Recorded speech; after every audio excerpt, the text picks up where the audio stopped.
लखनऊ से बड़ी खबर। स्वामी प्रसाद मौर्य का सपा अध्यक्ष अखिलेश यादव पर बड़ा बयान।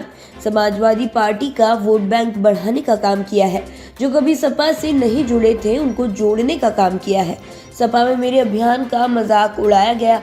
कई छुट भैया नेता मेरे खिलाफ बोलने लगे। अखिलेश यादव को अवगत कराने के बाद भी कोई कार्रवाई नहीं हुई। अखिलेश यादव की शह की वजह से छुट भैया नेता मेरे खिलाफ बोलते थे। अखिलेश यादव ने जो कुछ भी हमको दिया है कुछ वापस कर दिया है और कुछ जल्द हो जाएगा। जनता से जुड़े मुद्दों पर जहां लड़ाई लड़नी चाहिए लेकिन घर बैठे तमाशा देखा जा रहा है। मेरे अनुरोध करने के बाद भी उस पर चलने की कोशिश नहीं की गई। पार्टी के अंदर ही पदों को लेकर भेदभाव किया जा रहा है। सपा में एक राष्ट्रीय महासचिव का बयान पार्टी का होता है और एक राष्ट्रीय महासचिव का बयान निजी हो जाता है। बीजेपी की पिच पर खेलने वाले कभी भी सपा का भला नहीं कर सकते हैं। सपा हमें सम्मान देने की हैसियत में नहीं है। मेरे आने के बाद सपा के विधायकों की संख्या 111 हो गई। एक नहीं अनेक मौके पर कहे ये निजी मौर्य जी का निजी बयान है। आखिर उनकी भी हैसियत एक राष्ट्रीय महासचिव की है, मेरी भी हैसियत एक राष्ट्रीय महासचिव की है।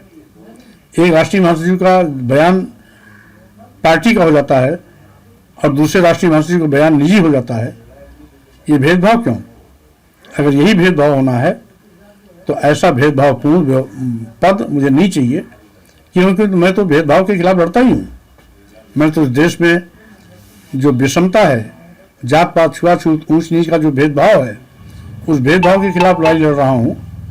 और मेरे साथ भी यदि कोई भेदभाव होता है, पद के साथ भेदभाव होता है, गरिमा के साथ भेदभाव होता है, तो स्वाभाविक रूप से मैं उस पर प्रतिकार करूँगा ही करूँगा।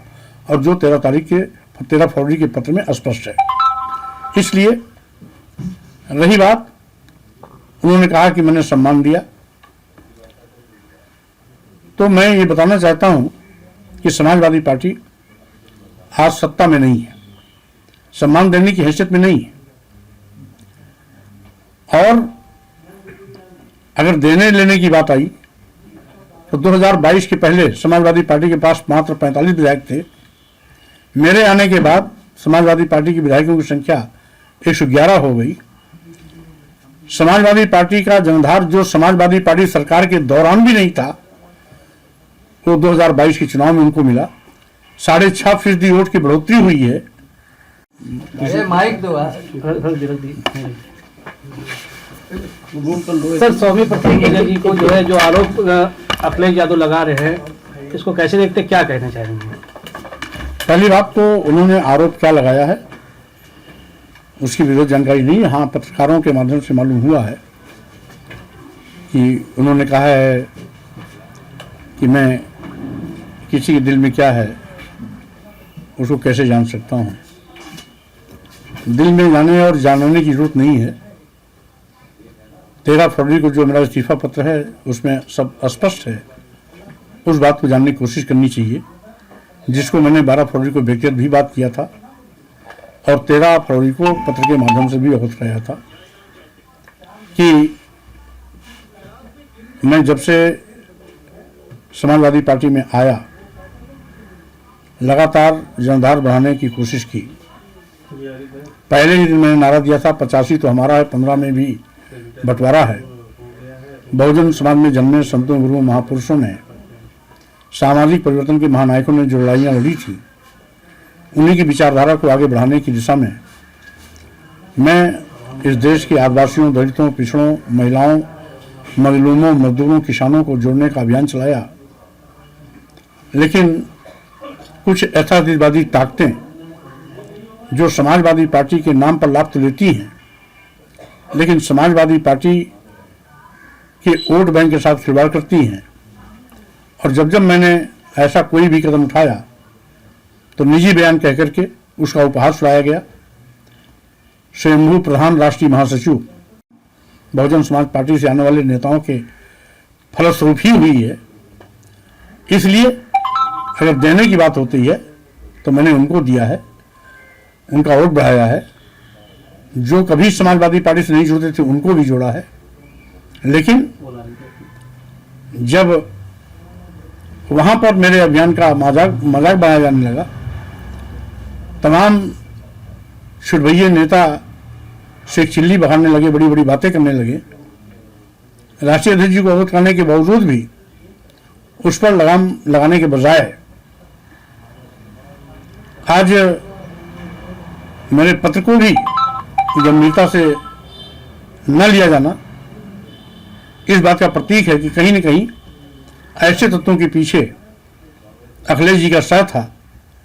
अन्यथा अगर ईमानदारी से समाजवादी पार्टी की जनधार को बढ़ाने के प्रश्न में होते तो उन पर समय रहते अनुशासनहीनता का कार्रवाई करते। लेकिन बहरहाल वो जो कुछ भी हमें दिए हैं कुछ तो वापस कर दिया, कुछ वापस हो जाएगा। मैं पद के पीछे नहीं भागता हूं। मैंने सदैव वैचारिक लड़ाई लड़ी है, विचारों के साथ खड़ा रहा हूं। वैचारिक टकराहट जब भी कभी मौका आता है तो मैं पहाड़ से भी टकराने की हिम्मत रखता हूं।